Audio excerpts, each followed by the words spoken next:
might have seen the headline, "Man Confesses to Murder After Hearing Christian Song," and it happened to be a Big Daddy Weave song, Redeemed. Well, we have Joshua Crain. He is actually the attorney for the man, Danny Holmes, on with us right now. It's such a crazy story, Joshua. Walk us through, like, what went down and how this happened. It's actually amazing. I represented Danny for almost 3 years in that particular case.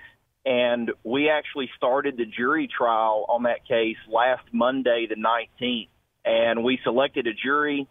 We broke for lunch. We came back, and one of the assistant district attorneys was reading the indictment, which is normal, to the jury, so the jury understands what the charges are. And Danny basically just leaned over to me and said, "Josh, I can't do this. I've got to go all in for the Lord if I'm going to go at all."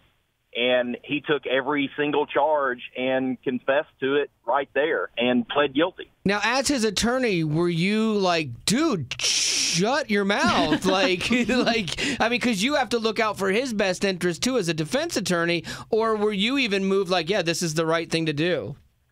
Well, what's interesting is because I had been with Danny for so long, I had been witnessing a transformation in him for a number of years. And so I can't say that I was surprised. I certainly wasn't expecting it to happen the way that it did. And, yeah, you're right. As his attorney, I certainly have to look out for his legal interests. But as a Christian, I'm more concerned about his soul. And I know that Danny knew what he was doing. I know that he wanted to do it that way.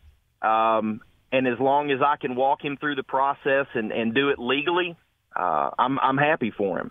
And we talked about how the Big Daddy Weave song was really what sparked this change of heart and even change of court case.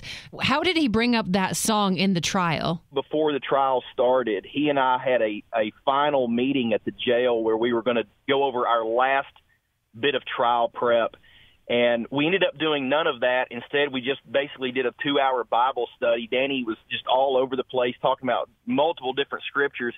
And he asked me if I had ever heard the song, and I said, "No, I haven't." He was like, "Josh, you got to go listen to that song, man. It's great." They would not let Danny bring his Bible to court, and so Danny had written the lyrics of that song on a legal pad so that he could have it while we were in trial. And when we broke for lunch, he said he was sitting down in the holding cell, and he looked over and he saw that notepad, and he read some of the lyrics, and he said, "Josh, I just knew. At that point, I knew. This whole time I've been thinking that the truth would set me free and it was a physical freedom, but that's not what it is, Josh. It's a spiritual freedom. God is going to set me free spiritually, but I have to tell the truth."